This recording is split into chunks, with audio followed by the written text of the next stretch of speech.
Greetings the name of Jesus lord our saviour. క్రీస్తు నామమున శుభాభివందనములు.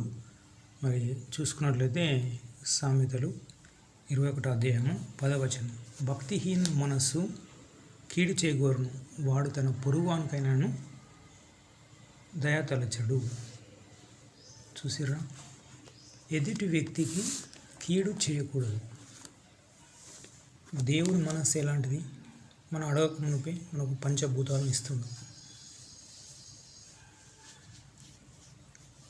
So మనకు ఇచ్చే స్వభావం ఉండాలి, కానీ ఇతరులకు కీడు చేసి కఠిన హృదయం దోచుకునే స్వభావం ఉండకూడదు. ఎందుకంటే మేలు చేయటందు విసుకక యుందము. ఇతరులకు క్రీస్తు ఏం చేసిండు? యెరూషలేములో సువార్త ప్రారంభించి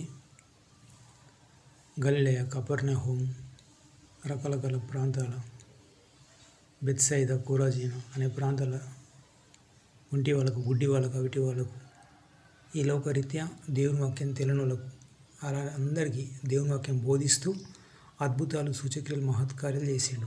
ఇతరులకు ఇచ్చిండు, కానీ ఇతరులు ఆశించలేదు. అందుకని ఇప్పుడు ఆధారం వచ్చిందంటే దాదాపు కొన్ని వందల కోట్ల మంది క్రీస్తును పాదాల చింతకు వస్తున్నారు. సో మన మనసు ఎలా ఉండలేదు? వేకువజామున లేస్తేనే శపించద్దు, ఇతరులను దీవించాలి.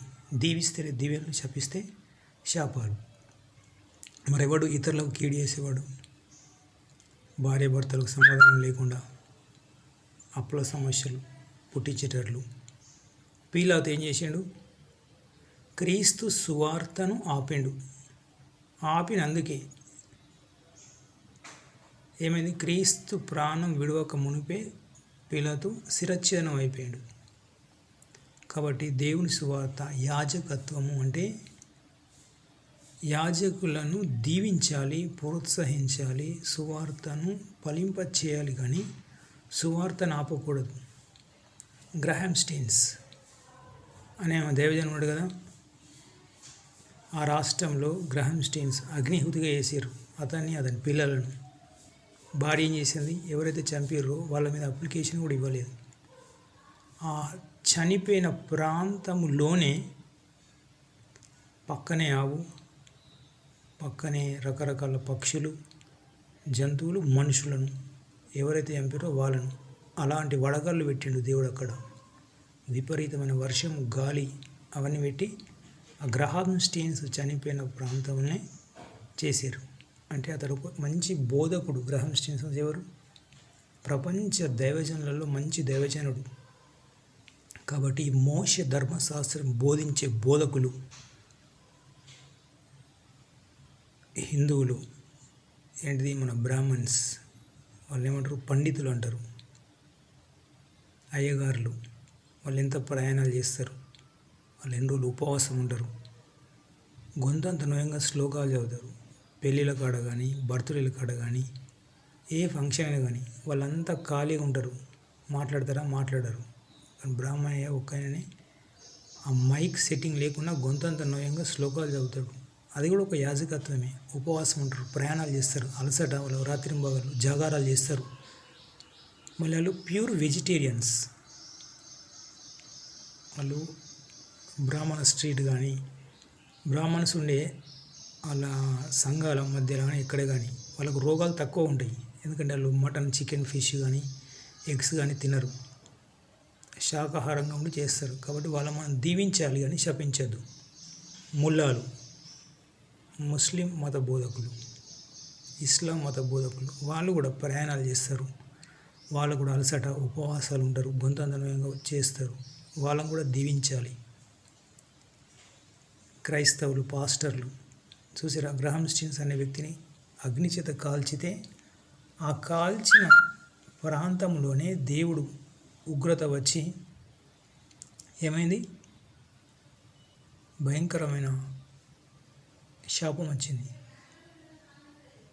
సెప్టెంబర్ 11 తెలుసు కదా, 11 టవర్, న్యూయార్క్, పెంటగాన్, అమెరికాలో అతిపెద్ద ముప్పది. అమెరికా స్టార్ట్ అయింది ఇప్పుడు 1776 నుంచి ఆ డేట్ వరకు అమెరికాలో అంత పెద్ద ముప్పు ఏర్పడలే. అమెరికా ప్రారంభమైంది. అమెరికాని ఎవరు? బ్రిటిష్ పరిపాలన చేశారు అంతకుముందు. ఆ బ్రిటిష్ పరిపాలన ఫ్రీడమ్ వచ్చిన తర్వాత 50 రాష్ట్రాలలో అంత పెద్ద నష్టం, ఆస్తి నష్టం, ప్రాణ నష్టం చాలా జరిగింది. సెప్టెంబర్ 11 అంటే 11 టవర్ను 2 విమానాలు ఢీకొన్నాయి. ఎవరు? అల్ ఖైదా అనేవాళ్ళు. అందులో మత బోధకులు ఉన్నారు, సామాన్యులు ఉన్నారు, అన్ని రకాల మతస్థులు ఉన్నారు. దేవుడు ఏం చేశారు? ఏ ప్రాంతం వాళ్ళైతే అటాక్ చేశారో అదే ప్రాంతంలో దేవుడు భూకంపం కలగజేసి అందరూ భూమట్టం అయిపోయారు. ఈ మిడిల్ ఈస్ట్ కంట్రీసే ప్రపంచపటం చూస్తే మధ్య ఉంటుంది కదా, ఆ ప్రాంతం. అంటే ఏంటంటే మత బోధకులను హింసించడం కానీ వాళ్ళని బాధ పెట్టినామనుకోండి, ఖచ్చితంగా ఆ శాపము, ఆ పాపం అనేది దేవుడు తొందరగా ఇస్తాడు. ఎందుకంటే చూసిరా, గేహజీ ఏమైంది? ఎలీషాకు సిరియా అనే రాజు స్వస్థత అయినప్పుడు ఎలీషా ప్రార్థన వల్ల, ఎలీషా మాటల వల్ల సిరియా దేశ నయమాను కుష్ఠరోగం పోయింది. కానీ ఆ కుష్ఠరోగం పోయినప్పుడు ఎలీషా కానుకలు తీసుకోవడానికి అర్హుడు, కానీ ఇస్తే ఎలీషా ప్రవక్త తీసుకోలేదు. గేహజీ పోయి తీసుకున్నాడు. అక్కడ ఆశించిండు కాబట్టి ఆ కుష్ఠరోగం 7 తరాలు వచ్చింది. కాబట్టి క్రైస్తవుల యాజకుల విషయంలో కానీ, దోచుకునే విషయంలో కానీ జాగ్రత్తగా ఉండండి. దీవించాలి కానీ శపించద్దు. సువార్త ఆపకూడదు.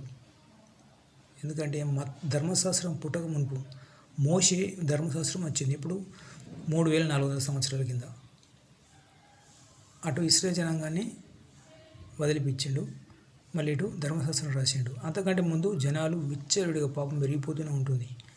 కూరల అమ్మకాడ ఎక్కువ రేట్లు, వాళ్ళ వ్యాపారాలు, వాళ్ళు వృత్తి పనులు చేసే కాడ ఎక్కడెక్కడ మొత్తం దోచుకుని దొంగలు అంతా విరిగిపోతుంటే మోషే వచ్చి ధర్మశాస్త్రం పుట్టిన తర్వాత జనాలు ఇప్పుడు కరెక్ట్ అయ్యారు. ఈ మోషే ధర్మశాస్త్రం బోధించే బోధకులను పీలాతు ఏం చేసిండు? క్రీస్తు బోధిస్తుంటే క్రీస్తు బోధన ఆపిండు. అతడు గవర్నర్, రాష్ట్ర ముఖ్యమంత్రి కంటే గవర్నర్కే ఎక్కువ అధికారాలు ఉంటాయి. ఆ పీలాతు క్రీస్తును వదిలిపెట్టండి అని అంటే ఇంకొక 4 సువార్తలు ఉన్నాయి కదా. ఇప్పుడు 5వ సువార్త 5 ఉండి, 6వ సువార్త 7 సువార్త 12 సువార్తలు అయితే ఇంకా దేవుని వాక్యం చాలా ప్రాబ్లం అయి ఉండేది. కానీ పీలాతు అతనిని చంపిస్తే ఏమైంది? క్రీస్తు ప్రాణ విడవకుండా అతడు విడిపోయాడు. కాబట్టి మనం దీవించాలి కానీ శపించద్దు. ఇక్కడ ఏమవుతుంది? భక్తిహీన మనస్సు తన వానికి పొరుగువానికి దయతలచాడు. కాబట్టి మనం దీవిస్తేనే దీవెనలు, దీవించాలి. ద్వితీయోపదేశకాండం 20వ అధ్యాయం చూడండి, 1-14 ఆశీర్వాదాలు. అదేవిధంగా మనము ప్రేమ కలిగి ఉండాలి. 1 కొరింథీ 11వ అధ్యాయం మొత్తం ప్రేమ గురించి క్షుణ్ణంగా తెలియజేస్తాడు. మన అతడు గాబ్రియల్ దేవుడితో మాట్లాడినప్పుడు భయంలో కీర్తన 91, అది ధైర్యంకు ఎంతో మంచి కీర్తన. మీలో విశ్వాసం లేదా? మీ కష్టాలు విరిగిపోతూనే ఉన్నాయి. విశ్వాసం లేదా? హెబ్రీ పత్రిక 11వ అధ్యాయం చదవండి. ఎందుకంటే యేసయ్య సువార్త చేస్తున్నప్పుడు కూడా 12 మంది శిష్యులు నిద్రపోతారు. 12 మంది శిష్యులు విశ్వాసంలో నిద్రపోతారు. అంటే వీళ్ళు ఒకరైతే చూస్తారు, ఓడలు కూర్చొని నీళ్ళను జలాలను వాటి చూస్తారు. యేసయ్య ఏం చేస్తారు? నిద్రపోతాడు.